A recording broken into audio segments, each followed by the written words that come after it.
திருமதி Imelda Thomas நினைவு படைப்பாளிகள் 2025 பெருமையுடன் வழங்கும் வண்ணத்து பூச்சிகள் போட்காஸ்ட் எபிசோட் நம்பர் 32. இதை தொகுத்து வழங்குவது உங்கள் ஸ்ருதிகீர்த்தி. முதல்ல யார் தெரியுமா கதை சொல்ல வர்றது? சென்னை கண்ணகி நகர் அம்பேத்கர் இரவு படச்சாலையிலிருந்து மோஷிகா இப்ப கதை சொல்ல வராங்க. நமக்கு இயற்கை ரொம்ப முக்கியமானது அப்படின்றத கதை மூலமா அவங்க சொல்ல வராங்க. கேட்போமா? என் பேர் மோஷிகா, நான் 4th ஸ்டாண்டர்ட் படிக்கிறேன். நான் அம்பேத்கர் இரவு படசாலையிலேருந்து பேசுகிறேன். ஒரு ஊரில் ஒரு வெளிச்சம் இருள் இருந்துதான். ஒரு நாள் வெளிச்சம் சொல்லிச்சான் இருள்கிட்ட, இருள் எங்கே பற்றியா, உன்னால் எல்லாரும் எங்கன்னா போய் மோதிக்கிறாங்க, நான் இருந்தால் மட்டும்தான் எல்லாம் நல்லா போகிறாங்க, நீ ஏன் வரேன்னு கேட்டுச்சான். அதுக்கு இருள் சொல்லிச்சான், எனக்கு கடவுள் படைச்சிருக்காரு, நான் வரேன் உன்னோட, ஆனால் நான் தான் பெஸ்ட்டு அப்படி சொல்லி சண்டை போட்டுக்குச்சான். அதுக்கு இதுவும் சொல்லிச்சான், சூரியன் சொல்லிச்சான், நான் தான் உன்னோட பெஸ்ட்டுன்னு ரொம்ப அடிச்சுக்கிட்டாங்களாம். அதுக்கு சூரியன் சொல்லிச்சான், நான் தான் இப்போ நான் யார் பெஸ்ட்டுன்னு காட்டா அப்படி சொல்லிச்சான். அதுக்கு இருளும் சொல்லிச்சான், நீ உஞ்சா காட்டுன்னு சொல்லிச்சான். அதுக்கு சூரியனும் நல்லா வெளிச்சத்தை குடிச்சிச்சான். அதில் 4 பேர் இறந்துட்டாங்களாம். அதை பார்த்த இருள் ஹான்னு அதுக்கு பார்த்து கேலியாக சிரிச்சிச்சான்.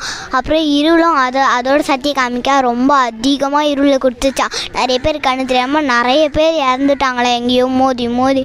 அதுக்கு ரெண்டும் அப்போ புரிஞ்சுக்கிச்சான், நம்ம 2 பேரும் இருந்தால் தான் இந்த பூமி நல்லா இருக்கும்னு. நல்லா மக்களே, நம்ம எதிர்பார்த்த மாதிரியே மோஷிகா ரொம்ப அழகாக கதை சொல்லியிருந்தாங்கல்ல. அதுதாங்க இயற்கை நமக்கு 2 விஷயம் கொடுத்துருக்கு. அதுதான் இருளும் ஒளியும். அந்த 2ம் நமக்கு எவ்வளவு முக்கியம் அப்படின்றத மோஷிகா கதை மூலமா சொல்லியிருக்காங்க. அதுக்கு நம்ம வண்ணத்தும் பூச்சிகள் குழு சார்பாக வாழ்த்துக்களும் பாராட்டுகளும். நெக்ஸ்ட் யார் தெரியுமா கதை சொல்ல வர்றது? சென்னை கண்ணகி நகர் நீலாங்கரையிலிருந்து ஷகிலா ஸ்வீட்டி. அவங்க எப்படி கதை சொல்ல வராங்கன்னா, நம்ம ஒரு மனிதர்கள் உருவாக்குறோம், ஒரு பொருளை உருவாக்குறோம். அந்த உருவாக்கி நம்ம யூஸ் பண்ணிட்டு குப்பை தொட்டியில் போடாமல் அதை நம்ம ஒரு சுற்றி இருக்கிற இடத்துல போட்டுடுறோம். அதனால எப்படிலாம் பாதிப்புகள் வருது அப்படின்றத சுருக்கி குட்டி கதையாக எடுத்துகிட்டு வராங்க நம்மக்கிட்ட. அதை கேட்கலாமா? என் பேர் கே ஷகினா ஸ்வீட்டி. நான் 9th ஸ்டாண்டர்ட் படிக்கிறேன். CHS திருவான்மியூரில் படிக்கிறேன். நான் நீலாங்கரையிலேருந்து வரேன். இப்போ ஒரு கடலில் ஒரு ஆமை இருக்குது. அந்த ஆமை ரொம்ப சோகமாக இருக்குது. அந்த ஆமையை பார்த்துட்டு அந்த ஆமையோட ஃப்ரெண்டு ஒரு மீன் இருக்குது. அந்த மீன் எதுக்காக நீ இப்படி சோகமாக இருக்க அப்படின்னு கேட்டதுக்கு அந்த ஆமை சொல்லுது, இந்த மாதிரி எனக்கு மூச்சு சரியாக விட முடியல, எனக்கு ரொம்ப உடம்பெல்லாம் நீந்துறது கஷ்டமாக இருக்குது, எனக்கு மூச்சு விட முடியல, எனக்கு உடம்பு பிரச்சனையாக இருக்குது அப்படின்லாம் இந்த ஆமை சொல்லுது. அதை கேட்டுட்டு ஏன் என்னாச்சு உனக்கு அப்படின்னு அந்த மீன் கேட்குது. அந்த மீன் கேட்ட உடனே அதுக்கு அந்த ஆமை சொல்லுது, என் உடம்பை பாரு உனக்கே தெரியும் அப்படின்னு அந்த ஆமை சொல்லுது. உடனே அந்த மீன் ஏன் என்னாச்சு உனக்கு, நல்லா தானே இருக்க வெளியில் பார்க்க அப்படின்னு சொன்ன உடனே, என் கழுத்தில் பார்த்தியா அப்படின்னு கேட்டவுடனே, ஆமாம் உன் கழுத்தில் ஏதோ வித்தியாசமாக இருக்கே அப்படின்ட்டு கேட்குது. ஆமாம், மனிதர்கள் யூஸ் பண்ணிவிட்டு போடுற பிளாஸ்டிக் என் கழுத்தில் மாட்டிகிட்ருக்கு அந்த கவர், அதனால தான் எனக்கு மூச்சு விடலாம் கஷ்டமாக இருக்குது, என்னால் சரியாக நீந்த முடியல, என்னால் நார்மலாக சாப்பிட முடியல அப்படின்ட்டு அந்த மீன் அந்த ஆமை வருத்தத்தோடு அந்த மீன்கிட்ட சொல்லுது. அப்படி சொல்கிறப்போ அந்த மீன் என்ன பண்ணுச்சு, அந்த மீனுக்கு ஒரு யோசனை வந்துடுச்சு. உடனே அந்த மீன் அந்த ஆமையை வேக வேகமாக துரத்த ஆரம்பிச்சிருச்சு. உடனே அந்த ஆமை சரி இது துரத்துதேன்னு அதுவும் ஓட ஆரம்பிச்சிருச்சு. அதை படகுல மீன் பிடிக்க ஒரு மீனவர் அதை பார்த்துட்டாரு. அதை பார்த்துட்டு இந்த மீன்கிட்டேருந்து இந்த ஆமையை காப்பாற்றணும் அப்படின்ற எண்ணத்தில் அவர் அந்த ஆமையை வேக வேகமாக அந்த போட்லேயே விரட்டிட்டு போயிட்டு அந்த ஆமையை பிடிச்சிடுறாரு. பிடிச்சிட்டு அந்த ஆமைகிட்ட சொல்கிறாரு, நான் உன்னை காப்பாற்றிட்டல, இனிமேட்டு நீ யார்கிட்டையும் மாட்டாத, இனிமேட்டு நீ சந்தோஷமாக நீந்தி போகலாம் அப்படின்னு சொன்ன உடனே, நீங்கள் என்னை இல்லை என்னை திரும்பி நீங்கள் காப்பாற்றி ஆகணும்னு அந்த ஆமை சொல்லுது. அப்படி சொன்ன உடனே அந்த மீனவர் அதான் நான் அந்த மீன்கிட்டேருந்து உன்னை காப்பாற்றிட்டேன்ல அப்புறம் என்ன அப்படின்னு கேட்டதுக்கு அந்த ஆமை சொல்லுது, இந்த மாதிரி நீங்கள் என்னை மீன்கிட்டேருந்து காப்பாற்றிட்டீங்க, மனிதர்கள்கிட்டேருந்து நீங்கள் தான் என்னை காப்பாற்றணும், இந்த மாதிரி மனிதர்கள் போடுற குப்பையால் என் கழுத்தில் இந்த மாதிரி பிளாஸ்டிக் கவர் சுற்றிட்டுருக்கு, இல்லைன்னு நீங்கள் என்னை காப்பாற்றுங்க அப்படின்னு சொன்ன உடனே அதை புரிஞ்சுக்கிட்ட அந்த மீனவர் அது கழுத்தில் உள்ள அந்த கவரை எடுத்துட்டாங்க. அப்புறம் தான் புரியுது இந்த மாதிரி.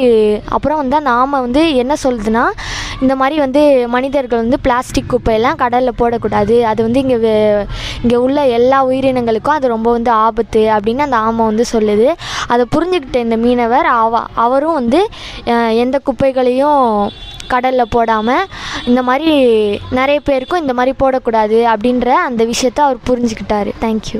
கேட்டீங்களா? நம்ம ஷகிலா ஸ்வீட்டி அக்கா ரொம்ப அழகா சொன்னாங்கல்ல. அவங்களுக்கு நம்ம வண்ணத்து பூச்சிகள் குழு சார்பாக வாழ்த்துக்கள் சொல்லிடலாமா?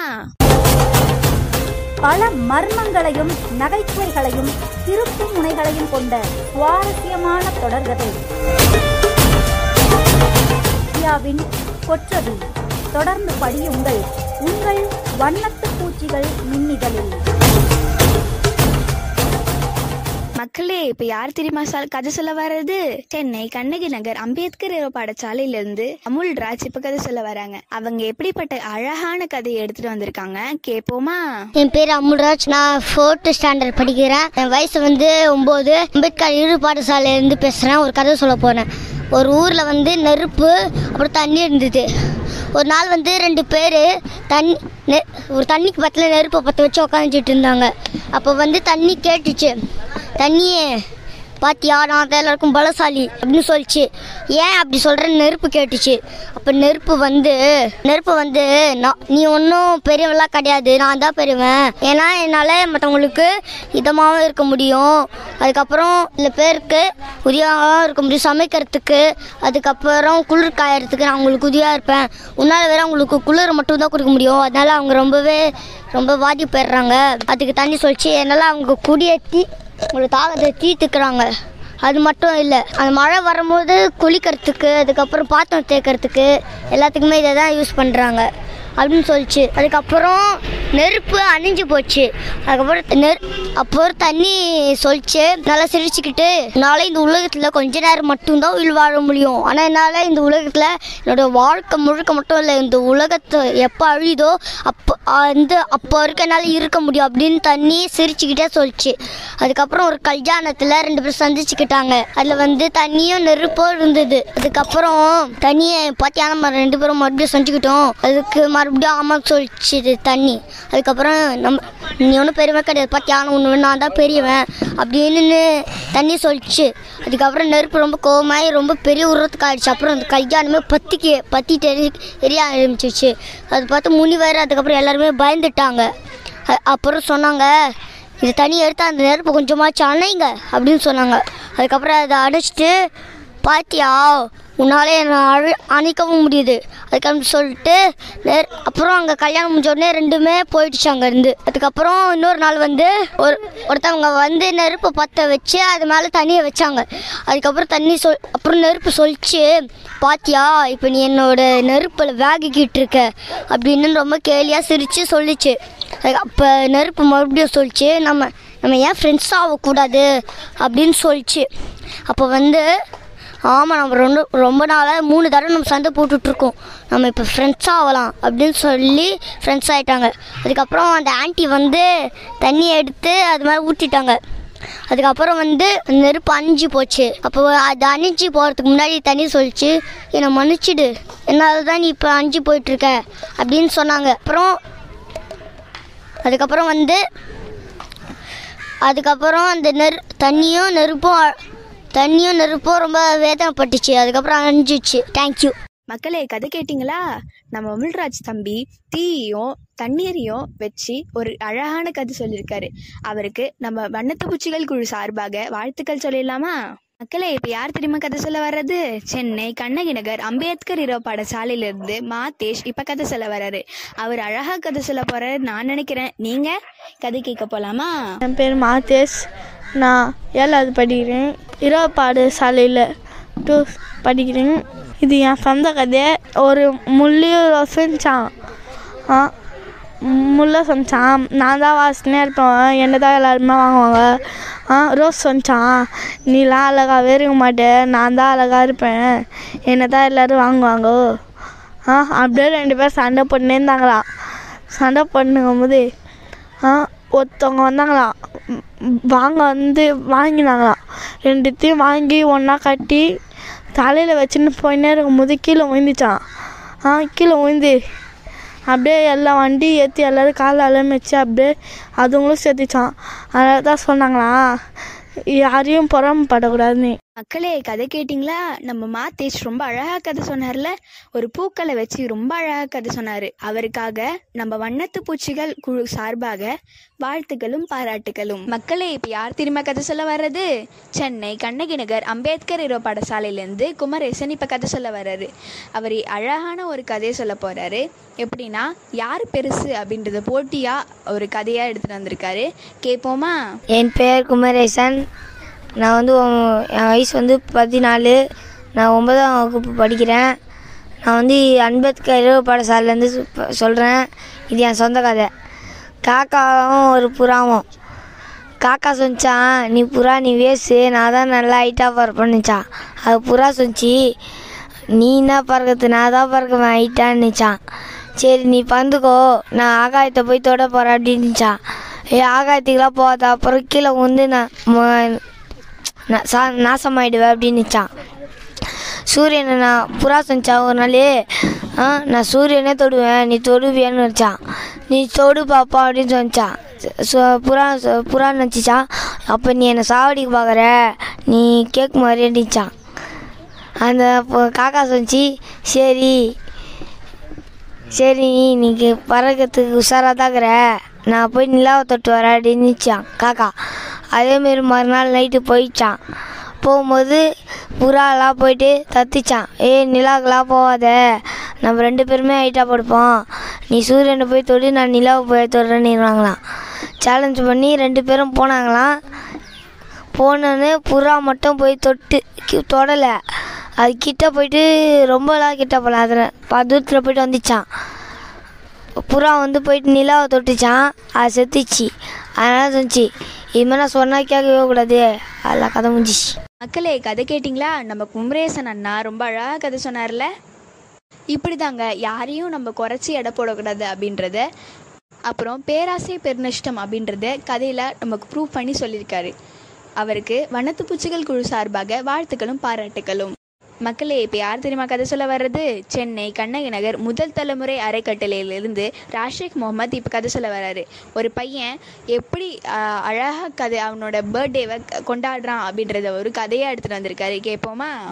என் பேர் வந்து ராஷிக் முகமது. நான் 7ஆம் வகுப்பு ஏ பிரிவில் படிக்கிறேன். அரசு மேல்நிலைப்பள்ளி கண்ணகி நகர். நான் இப்போ முதல் தலைமுறை அறக்கட்டளையிலேருந்து பேசுகிறேன். என்னோட கதை டாபிக் வந்து நண்பர்களுக்குள் ஒத்துமை. இப்போ வந்து 10 நண்பர்கள் இருக்காங்க. அதில் வந்து ராமுன்ற நண்பனுக்கு வந்து பிறந்த நாள். அப்போ வந்து சோமுன்ற பையன் வந்து மீதி 8 அவனையும் சேர்த்து 9 பேர்கிட்டயும் காசு வசூல் பண்ணி அவனுக்கு இப்போ கிஃப்ட்டு ரெடி பண்ணுறாங்க. நைட்டு 12 மணிக்கு வந்து அவங்க வீட்டுக்கு போகிறாங்க. அப்போ வந்து அவங்க அம்மா கதவு திறந்து தான் இருக்கு. அவங்க அம்மா வந்து வெளியே உக்காந்து கோலம் போட்டு இருந்திருக்காங்க போல். நைட்டே போட்டு தூங்கலான்னு நினச்சிருக்காங்க போல். அப்போ வந்து அவங்க 9 பேரும் வந்து அவங்க அம்மா கிட்ட சொல்லியிருக்காங்க, இந்தமாரி நாங்கள் ராமுக்கு கிஃப்ட் பண்ண போகிறோம், கேக்லாம் வெட்ட போகிறோம் நாங்கள் ராமுக்கு. அதே போல் இன்றைக்கி ஒரு நல்ல விஷயத்தை தொடங்க போகிறோம் நாங்கள். அது இல்லாத இன்றைக்கி அவனுக்கு பிறந்த நாளில் இன்றைக்கி, அதனால் நாங்கள் டெக்கரேஷன்லாம் அவங்க வீடை பண்ணோம். அவன் தூங்கிட்டு தானே இருக்கிறான்னு கேட்டிருக்காங்க அந்த 9 நண்பர்களும். அதுக்கு அவங்க அம்மா சொல்லியிருக்காங்க, ஆமாப்பா அவன் தூங்கிட்டு தான் இருக்கான், நீங்கள் போய் உள்ளே என்னென்ன செய்யணுமோ அதெல்லாம் செய்யுங்கன்னு இருக்காங்க. அப்போ வந்து 12:10 ஆகிருக்கு. அப்போ எல்லோரும் வந்து டெக்கரேஷன்லாம் பண்ணிட்டு ராமு எழுப்பி எல்லாரும் பிறந்த நாள் வாழ்த்து சொல்கிறாங்க. ராமுக்கே அப்படியே அதிர்ச்சியாக ஆயிடுச்சு. முன்னாடி வந்து கேக்கு ஃபுல்லாக பலூன் டெக்கரேஷன் அதெல்லாம் இருந்திருக்கு. ராமுக்கு ரொம்ப சந்தோஷமாக தேங்க்யூடான்னு ரொம்ப மகிழ்ச்சியாக அவங்கக்கிட்ட சொல்லியிருந்துருக்கான். அப்போ வந்து எல்லோரும் கேக் எடுத்து முன்னாடி வைக்கிறாங்க. ராமு நீ வெட்டுறான்றாங்க. இன்றைக்கி டைம் எத்தனை கேட்குறான். அவங்க சும்மா 10 இருக்காங்க. 10ஆடான்னு ராமு கேட்டிருக்கான். அதுக்கு வந்து இவங்க சொல்லியிருக்காங்க, 12 மணிடா, நாங்கள் எங்கள் வீட்டிலலாம் சொல்லிவிட்டு இன்றைக்கி வந்திருக்கோண்டா நாங்கள், அதனால் உனக்கு பிறந்த நாளில் இன்றைக்கி நீ ரொம்ப நாளாக ஆசைப்பட்டல 12 மணிக்கு தான் உனக்கு கேக் வெட்டணும்னு.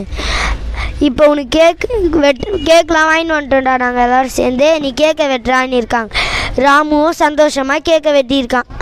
அப்போ அந்த புதுசாக தொடங்க வேண்டிய விஷயத்த எல்லோரும் டிஸ்கஸ் பண்ணி பேசியிருக்காங்க. அது என்ன விஷயம்னா, இப்போ ராமு வீட்டில் ஒரு வாரத்துக்கு ஒரு ஆள் வீட்டில் ஒரு நாள் தூங்கணுன்ற விஷயத்த ஆரம்பிச்சிருக்காங்க.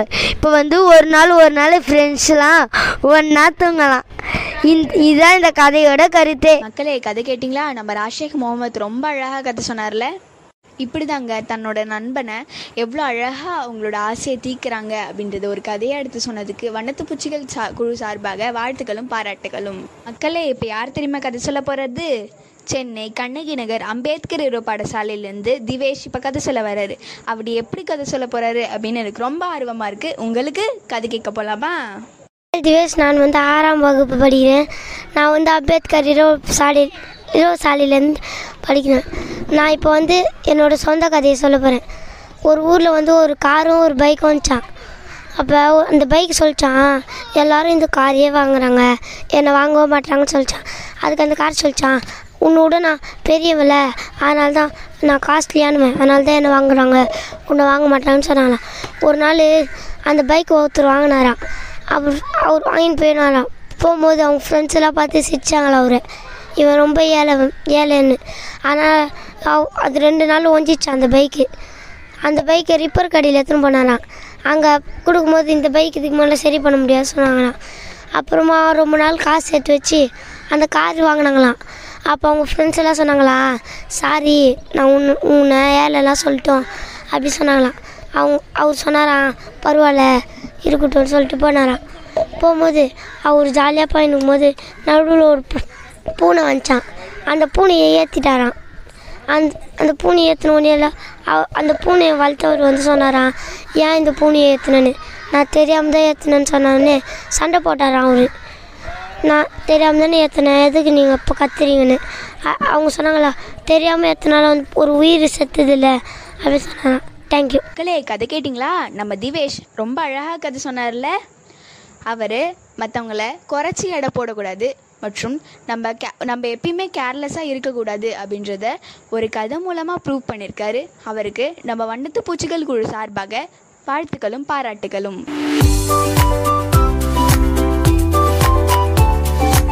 வண்ணத்து பூச்சியும் நானும்.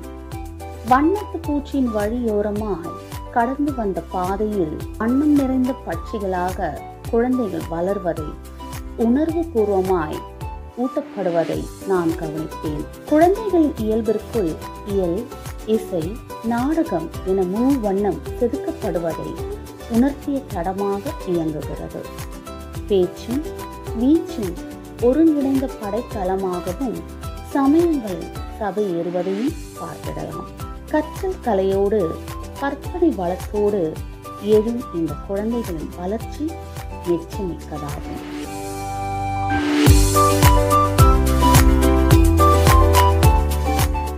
இப்போ யார் தெரியுமா கதை சொல்ல வர்றது? சென்னை கண்ணகி நகர் அம்பேத்கர் இரவு பாடசாலையிலேருந்து அமுல்ராஜ் இப்போ கதை சொல்ல வர்றாரு. அமுல்ராஜ் இப்போது மரங்களை வச்சு ஒரு குட்டி கதை எடுத்துகிட்டு வந்திருக்காரு. என்ன எப்படி சொல்கிறாருன்னு கேட்போமா? டிவியில் பார்த்து கற்றுக்கிட்டேன். My studying is 4th standard. Ambedkar இரவு பாடசாலையிலேருந்து நான் பேசுகிறேன். Little angel matriculation higher secondary school படிக்கிறேன். என் பேர் அமுல்ராஜ். ஒரு கதை சொல்ல போகிறேன். ஒரு ஊரில் ஒரு மாம்பழம் மரம் இருந்துச்சு, அப்புறம் ஒரு அரச மரம் இருந்துச்சு. ஒரு நாள் தேனி ராணி அங்கே அரச மரத்துக்கிட்ட மரம் கட்டிக்கவான்னு கேட்டுச்சு. அதுக்கு அரச மரம் இல்லை, எனக்கு இது முடியாது, என் மேலே கூடு கட்டுறதுக்கு யாருக்குமே அனுமதி இல்லை அப்படின்னு சொல்லி கோமா அவங்கள அனுப்பிச்சிச்சு. அதுக்கப்புறம் மாம்பழ மரம் அவங்கள கூப்பிட்டுச்சு. அப்படின்னு சொல்லிச்சு, இங்கே என்னோட கூட்டில் கூடு கட்டிக்கோங்க. அப்போ அரச மரத்துக்கு நிம்மதியாக இருந்துச்சு. அப்பாடா, அப்போதான் அந்த மாம்பழ மரம் தேனிக்கு கூட்டு கட்டிக்கிச்சு, நிம்மதியாக இருக்கலாம் அப்படின்னு சொல்லிச்சு. அதுக்கப்புறம் ஒரு நாள் 2 பேர் அங்கே மரம் வெட்டுறதுக்கு வந்தாங்க. அப்போ மாம்பழ மரத்தை பார்த்து இந்த மரம் ரொம்ப பெருசாக இருக்குது, இதை வெட்டி விற்றோன்னா நிறைய பணம் கிடைக்கும். அது கிட்ட போன உடனே தேனி கூடு இருக்கிறதா அவங்களுக்கு தெரிஞ்சுது. இங்கே தேனி கூடு இருக்குது, இதை வெட்டுறது என்ன, இது கிட்ட போனாலே இது வெட்டிடும் ஒருத்தன் சொன்னான். அப்புறம் அப்புறம் இன்னொருத்தன் வந்து அங்கே ஒரு மரம் இருக்காங்க பாரு, அப்படி அதை போய் வெட்டலாம் அப்படின்னு சொன்னாங்க. அதுக்கப்புறம் அதை போய் வெட்ட ஆரம்பித்தாங்க. அதில் ஒருத்தர் சொன்னான், இந்த மரம் ரொம்ப அதை விட பெருசாக இருக்குது, இதை விட்டால் இன்னும் நிறைய பணம் கிடைக்கும் அப்படின்னு சொன்னான். அப்போ மாமரம் தேனி ராணி அங்கேருந்து கூப்பிட்டுச்சு. தேனி ராணி கொஞ்சம் எங்கள் வாயா அப்படின்னு கூப்பிட்டுச்சு. அதுக்கப்புறம் அந்த அரச மரத்தை வெட்டுறாங்க, நம்ம போய் அதை காப்பாற்றணும் அப்படின்னு மாம்பழ மரம் சொல்லிச்சு. அதுக்கப்புறம் வந்து தேனி ராணி போய் அதோட கூட்டாளிகளை கூட்டிக்கிட்டு அவங்க எல்லோரும் கொத்தி அந்த அரச மரத்தை காப்பாற்றுச்சு.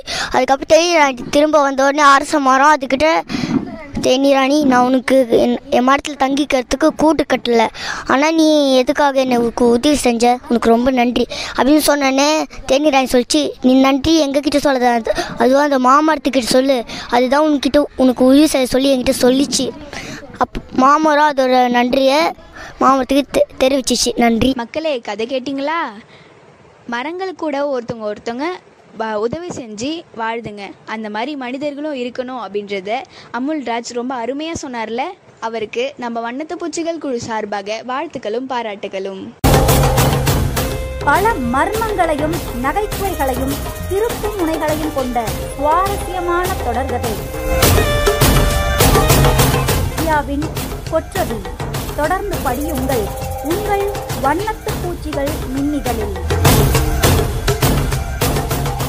மக்களே, இப்போ யார் தெரியுமா கதை சொல்ல வர்றது? சென்னை கண்ணகி நகர் முதல் தலைமுறை அறக்கட்டளையிலிருந்து திவ்யதர்ஷினி இப்போ கதை சொல்ல வராங்க. அவங்க ஒரு கதை மூலமாக ஒரு கருத்து எடுத்துகிட்டு வராங்க. கேட்க ரெடியா? வணக்கம், என் பேர் எம் திவ்யதர்ஷினி. நான் அரசு மேல்நிலைப்பள்ளி கண்ணகி நகரில் 9ஆம் வகுப்பு படிக்கிறேன்.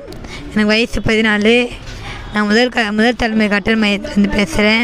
ஒருத்தர் விவசாயம் பண்ணிட்டு ஒரு மரத்துக்கு கீழே படுத்திருந்தார். அவர் படுக்கும்போது ரொம்ப வெயில் அடிக்குன்னு சொல்லிட்டு அவர் டவல் வச்சுதான் டவலை அவர் மூஞ்சில் போத்தின்னு படுத்திருந்தார். அந்த ரோடு ஓரமாக நிறைய பேர் போயிட்டு வந்திருந்தாங்களா. அப்போ ஒரு திருடன் வந்தான். அந்த திருடன் நினச்சான், அவரை திருடி தான் பத்துனுக்கிறாரு போல், அதான் அவர் டயர்டாக பத்துனுக்கிறாரு சொல்லிட்டு அந்த திருடன் போயிட்டான். அப்புறம் ஒரு விவசாயி வந்தார். அவரும் விவசாயம் பண்ணிட்டு தான் பத்துனுக்கிறாரு போல் டயர்டான்னு சொல்லிட்டு அவரும் போயிட்டார். அப்புறம் ஒரு பையன் வந்தான், படிக்கிற பையன். அவன் நினச்சா, அந்த தாத்தா பச்சுன்னு இருப்பார் போல், ஃபஸ்ட்டு கூட டயரில் பத்துன்னு இருப்பார் போல். அது மாதிரி அப்புறம் 2-3 பேர் சும்மா சுற்றினுங்க அந்த ரோட்டில். அவங்க என்ன நினச்சாங்க, இவரும் நம்மள மாதிரி தான் போல் சுற்றின்னு கிடப்பார் சொல்லிட்டு டயர்டாக பத்துன்னு இருப்பார் போல் நினச்சிட்டு போயிட்டாங்க. இதோட கருத்து என்னென்னா, நம்ம ஒரு எந்த நிலையில் இருக்கோமோ அவங்களும் அடுத்தவங்க அந்த நிலையில் தான் இருக்கணும்னு இல்லை, நம்மகிட்ட இப்போ இருக்குதுன்னா அவங்ககிட்ட இருக்கணும்னு இல்லை, இல்லாமலும் போகலாம். தர்ஷினி அக்கா சொன்ன கதையை கேட்டிங்களா மக்களே? நமக்கு இருக்க சுச்சுவேஷன் தான் மற்றவங்களுக்கும் இருக்கும் அப்படின்றத நினைக்கக்கூடாது அப்படின்றத திவ்யதர்ஷினி அக்கா ரொம்ப அழகாக சொன்னாங்கல்ல கதை மூலமாக. அவங்களுக்கு நம்ம வண்ணத்து பூச்சிகள் குழு சார்பாக வாழ்த்துக்களும் பாராட்டுகளும். ஹலோ ஃப்ரெண்ட்ஸ், இப்போ யார் திரும்ப கதை சொல்ல வர்றது? சென்னை கண்ணகி நகர் அம்பேத்கர் இரு பாடசாலையிலேருந்து ரித்துகா ஸ்ரீ இப்போ கதை சொல்ல போகிறாங்க. அவங்களே அவங்க கதையை மேக் பண்ணியிருக்காங்க. அவங்களோட கதையை கேட்டு நம்ம வரவேற்போமா? என்னோடய பேர் ரித்திகா ஸ்ரீ. நான் 11th ஸ்டாண்டர்ட் படிக்கிறேன். நான் அம்பேத்கர் இரவு பாடசாலையிலேருந்து பேசுகிறேன். நான் இப்போ சொல்ல போகிறது என்னோடய சொந்த கதை. ஒரு ஊரில் 5 ஃப்ரெண்ட்ஸ் இருந்தாங்களாம். அவங்க ரொம்ப க்ளோஸ் ஃப்ரெண்ட்ஸாக. அதில் 2 பேர் மட்டும் ரொம்ப க்ளோஸ் ஃப்ரெண்ட்ஸ். அந்த ரெண்டு பேரை பார்த்து அந்த 3 பேரும் ரொம்ப பொறாமப்பட்டு அந்த 2 ஃப்ரெண்ட்ஸையும் எப்படியாச்சும் பிரிச்சே ஆகணும் அப்படின்னு பிளான் பண்ணாங்க. அதுக்கப்புறம் அந்த 3 பேரும் ரொம்ப தீவிரமாக பிளான் போட்டு அந்த 2 ஃப்ரெண்ட்ஸுக்குள்ளே அடிக்கடி சண்டை மூட்டி விட்டாங்க. அப்போ கூட அந்த 2 ஃப்ரெண்ட்ஸ் பிரியவே இல்லை. அதுக்கப்புறம் ஏதோ நிறைய பொய்யெல்லாம் சொல்லி அந்த 2 ஃப்ரெண்ட்ஸையும் பிரிச்சுட்டாங்க. அதில் ஒரு பொண்ணு மட்டும் ரொம்ப தனியாக இருந்துச்சு. இன்னொரு பொண்ணு, அந்த 2 க்ளோஸ் ஃப்ரெண்டில் ஒரு பொண்ணை அவங்க கூட சேர்த்துக்கினாங்க. மொத்தம் அவங்க 4 பேர் ஆகிட்டாங்க. இந்த ஒரு பொண்ணு மட்டும் தனியாக இருந்தா. அதுக்கப்புறம் அந்த பொண்ணு அந்த 4 பொண்ணுங்களும் சேர்ந்து இந்த ஒரு பொண்ணை மட்டும் ரொம்ப தொல்லை கொடுத்துட்டே இருந்தாங்க. அந்த பொண்ணை டார்ச்சர் பண்ணி அவளுக்கு என்னென்னலாம் பண்ணக்கூடாது எல்லாமே பண்ணுவாங்க, அடிப்பாங்க, ஏதாச்சும் பண்ணினே இருப்பாங்க. அதுக்கப்புறம் அந்த பொண்ணு இதுக்கு மேலே நம்மளால் பொறுமையாக இருக்க முடியாது அப்படின்னு ரொம்ப சோகமாக அவள் மட்டும் தனியாக இருந்தா. அதுக்கப்புறம் அவங்க வீட்லேயும் ரொம்ப நிறைய பிரச்சனை. அந்த ஒரு பொண்ணு வீட்டில் இந்தமாரி வீட்லேயும் பிரச்சனை பண்ணுறாங்க. ஸ்கூல்லேயும் நம்ம யாரும் நம்ம கூட பேச மாட்டுறாங்க, நம்ம இருக்கிறதே வேஸ்ட்டு அப்படின்னு யோசித்து ஒரு நாள் அவள் ரோட்டில் நடந்து போயினே இருந்தா. அப்போ திடீர்னு ஒரு வண்டி கிராஸ் ஆகும்போது அவளை இடிக்க போச்சு. அப்போ அந்த அவளோட பழைய பெஸ்ட்டு ஃப்ரெண்ட் அவள் கையை பிடிச்சி இழுத்துட்டா. ஏன் நீ இப்படி ரோட்டில் இப்படி பார்க்காம போகிற அப்படின்னு கேட்டதுக்கு அவள் சொன்னான், இந்தமாரி நீங்களும் பேசவே இல்லை, எங்கள் வீட்லேயும் ஒரே பிரச்சனையாக இருக்குது. அதனால் எனக்கு அதை யோசிச்சு நடந்து போயினே இருந்தேன். அதனால தான் நான் இந்த வண்டி வரதை கவனிக்கவே இல்லை அப்படி சொன்னான். அதுக்கு இந்த பொண்ணு சொன்னால், சரி நான் அந்த 3 பேரும் சொன்னதுனால தான் நான் உன்னை விட்டு போனேன், உன்னை பற்றி எனக்கு தெரியும், நீ இப்படிலாம் பண்ணியிருக்க மாட்டேன்ட்டு அந்த 3 பேரும் தான் உன்னை பற்றி நிறைய சொல்லி நம்ம 2 பேரும் பிரித்தாங்க. இனிமேல் நம்ம பிரிய வேணாம், நம்ம ஒன்றா இருக்கலாம் அப்படி சொன்னாங்க. நன்றி. ஹலோ ஃப்ரெண்ட்ஸ், நம்ம ரித்விகா ஸ்ரீ அக்கா கதை சொன்னதை கேட்டிங்களா? ஃப்ரெண்ட்ஸ்குள்ளே எப்பயுமே ஒத்துமையாக இருக்கணும் அப்படின்றது கதை மூலமாக சொல்லியிருக்காங்க. அவங்களுக்கு நம்ம வண்ணத்து பூச்சிகள் குழு சார்பாக வாழ்த்துகளும் பாராட்டுகளும். மக்களே, இப்போ யார் தெரியுமா கதை சொல்ல வர்றது? சென்னை கண்ணகி நகர் அம்பேத்கர் இரு பாடசாலையிலேருந்து சந்தோஷ் இப்போ கதை சொல்ல வர்றாரு. சில திங்ஸ் எல்லாம் வச்சு யார் பெரியவர் அப்படின்ற ஒரு கதையாக மேக் பண்ணியிருக்காரு. கேட்டு அவரோட கதையை வரவேற்போமா? என் பேர் சந்தோஷ். நான் 7ஆம் வகுப்பு படிக்கிறேன். நான் அம்பேத்கர் இரவு பாடசாலையிலேருந்து பேசிக்கிறேன். இப்போ நான் ஒரு கதை சொல்ல போகிறேன். சொந்த கதை. இப்போ நான் சொல்ல போகுது சொந்த கதை, நல்லா கேட்டுக்கோங்க.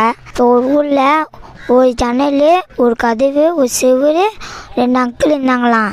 அதில் ஒரு அங்கிள் வந்து சொல்கிறாராம், ஆமாம் அவங்க 2 பேரில் யார் உயர்ந்தவங்க அப்படின்னு சொன்னாராம். அப்போ அந்த 3 பேரில் கதவு சொல்லிச்சான், ஜன்னலே செவு, நான் தான் உங்களோட பெரியவன். ஏன்னா நான் தான் எல்லாருக்கும் உதவி செய்கிறேன். யாராச்சும் கெஸ்ட்டில் வரத்துக்கு நான் தான் திறக்கிறேன். அப்புறம் தூங்குறதுக்கு நான் தான் உங்களை பத்திரமா பார்த்துக்கிறேன், யாரும் திருவிழா வர மாட்டேங்கன்னு. அப்போ நான் தானே உங்களோட பெரியவன். இல்லை நீ தப்பாக சொல்கிற, நீலாம் பெரியவனே கிடையாது, நான் தான் பெரியவன். ஏன்னா நான் தான் பேச போத்தி ஜன்னல் சொல்லிச்சான். அதுக்கு ஐயோ நான் தான் பெரியவன், ஆனால் நான் தான் என்னை ஹைட்டாக கட்டிக்கிறாங்க, நீங்களாம் ஹைட்டாகவே கட்டலை, நீங்களாம் குட்டியாக்குறீங்க, நீ கீழே இருப்ப, நான் மட்டும் மேலே இருப்பேன். அதனால் சொல்லிச்சான் ஜன்னல். அப்புறம் ஜன்னல் இன்னொரு வாட்டி சொல்லிச்சான், நான் தான் அவங்க தூங்குறதுக்கு கதவுலாம் சாத்துறேன், அப்படி அவங்களுக்கு வெளிச்சமாச்சுன்னா நான் தான் அவங்களுக்கு இழுத்து குத்து தூங்க வைக்கிறேன். அதுக்கப்புறம் அவங்களுக்கு வெளிச்சம் தேவைன்னா நான் தான் திறந்து சூரிய வெளிச்சு கொடுக்குறேன். ஆனால் அதுக்கப்புறம் யாராச்சும் திருவிழா வந்தாங்கன்னா நான் தான் அவங்களுக்கு என்னோடய கண்ணாடியை வச்சு காட்டி கொடுக்குறேன், அவங்க திருவிழா வராங்கண்ணே. அப்போ யார் பெரியவங்க? நான் தானே பெரியவங்க. இல்லை நீ 2 பேர் சொன்னது ரொம்ப தப்பு, நான் தான் பெரியவன். ஏன்னா நான் தான் கல்லில், நான் தான் எல்லாருக்கும் இது சொல்கிறேன், எல்லாம் என் மேலே சாஞ்சிக்கிறாங்கோ. அதுக்கப்புறம் எல்லாம் என் மேலே பற்றிக்கிறாங்க. அதுக்கப்புறம் நான் சூரிய வெளிச்சம், புயல், மழை, காற்று எது வந்தாலும் நான் தான் அவங்கள பத்திரமா வச்சு உள்ளே இது பண்ணுறேன், பாதுகாக்கிறேன். அப்புறம் நான் தானே பெரியவன். அதுக்கப்புறம் ஒரு அங்கிள் வந்து சொல்கிறானா, இல்லை நீங்கள் எல்லோரும் நல்லவங்க தான், நீங்கள் எல்லோரும் பெரியவங்க தான், நீங்கள் 3 பேர் இருந்ததுனால தான் எல்லாம் பாதுகாப்பாகிறாங்க மக்கள். இந்த இவனாம் வந்து உங்களை சண்டை மூட்டி விட்டு பிரிக்க பார்க்குறான் அப்படின்னு சொன்னார் அந்த அங்கிள். அதுக்கப்புறம் இன்னொரு அங்கிள் சொல்கிறான் உண்மையை ஒத்துக்கிறதுக்கு, சாரி உங்கள் 4 பேர்கிட்ட நான் சாரி கேட்டுக்கிறேன். ஏன்னா நான் தான் உங்களை சண்டை மூட்டி வச்சு உங்களை கெட்ட பேர் வாங்க வச்சு உங்களை கெட்டவனா ஆக்கலான்னு பார்த்தேன். நீங்கள் வேறு இப்போ முன்னேறத்தில் நீங்கள் நல்ல வழியில் தான் போகிறீங்க. அதனால் சாரி, இனிமேல் நான் யாரையும் தொந்தரவு கொடுக்க மாட்டேன், யாரையும் மூட்டி விட மாட்டேன், அதுக்கப்புறம் யாரையும் குறை சொல்ல மாட்டேன், அதுக்கப்புறம் சண்டை மூட்டி விட மாட்டேன், கேட்டுக்கோங்க. ஏன்னா நான் தான் சாரி கேட்டல, இனிமேல் நான் யார்கிட்ட சண்டை மூட்டி விட மாட்டேன், எதுவுமே பண்ண மாட்டேன், இனிமேல் நான் நல்லவனா வாழ போகிறேன். கதை கேட்டிங்களா ஃப்ரெண்ட்ஸ்? நம்ம சந்தோஷ் எப்பயுமே ஒத்துமையாக இருந்து வேலை பார்க்கணும் அப்படின்றத அவர் கதை மூலமாக சொல்லியிருக்காரு. அவருக்கும் அவரோட கதைக்கும் நம்ம வண்ணத்து பூச்சிகள் குழு சார்பாக வாழ்த்துக்களும் பாராட்டுகளும். ஹலோ ஃப்ரெண்ட்ஸ், இப்போ சோத்து மூட்டை புக்லேருந்து கவிதைகள் மழையை பொழிய போறாரு. நான் கேட்க ரெடி தான், நீங்க கேட்கறது ரெடி தானே? மீன் புட்டு, அரிசி புட்டு, ராகி புட்டு, சேமியா புட்டு, ரவா புட்டு, இவை அனைத்தின் சுவையும் மிஞ்சி விட்டும் என்ன அம்மா செய்யும் மீன் புட்டு. நண்டு மிளகு மசாலா, நண்டு நண்டு நண்டு உன்னை கண்டு போவேன் உன்னை போடுவேன் துண்டு, மிளகு சேர்த்த உண்டு நாவிக்கேண்டு குண்டு. பருப்பு வடை, பருப்பு, வெங்காயம், பச்சை மிளகாய், கருவேப்பிலையால் அலங்கரிக்கப்பட்ட சொப்பன சுந்தரி. எனக்கு கவிதை பச்சையிலேருந்தே உன மன திருப்தியாக கொஞ்சம் ஜாலியாக சூப்பராக இருந்தது. ரொம்ப நன்றிப்பா எனக்கு இந்த வாய்ப்பை கொடுத்ததுக்கு. ஹலோ ஃப்ரெண்ட்ஸ், எனக்கு ரொம்ப ஆசையாக இருந்தது இன்னும் கொஞ்சம் கேட்கறதுக்கு. உங்களுக்கு அவருக்காக நம்ம வண்ணத்து பூச்சிகள் குழு சார்பாக வாழ்த்துக்களும் பாராட்டுகளும். உங்களுடைய வீட்டு குழந்தைகளும் இந்த மாதிரி கதை சொல்ல ஆர்வமாக இருக்காங்களா? உங்களோட திறமையை வெளிப்படுத்த நேரம் வந்தாச்சு. அதுக்கு நம்ம வண்ணத்து பூச்சிகள் குழு எப்பயுமே உங்களுக்கு உறுதுணையாக இருக்கும் அப்படின்றது சொல்லி உங்களுக்கு ஒரு திருக்குறள் சொல்ல எனக்கு ஆசையாக இருக்குது. பெருமை உடையவர் ஆற்றுவார் ஆற்றின் அருமை உடைய செயல். உயர்ந்த பண்புகள் உடையவர்கள் எப்பயுமே நல்ல செயலை செஞ்சுட்டே இருப்பாங்க அப்படின்றத இந்த திருக்குறள் உங்களுக்கு சொல்லுது. இது சொல்லி உங்களிடம் இருந்து விடை பெறுவது உங்கள் கா. ஸ்ருதி கீர்த்தி.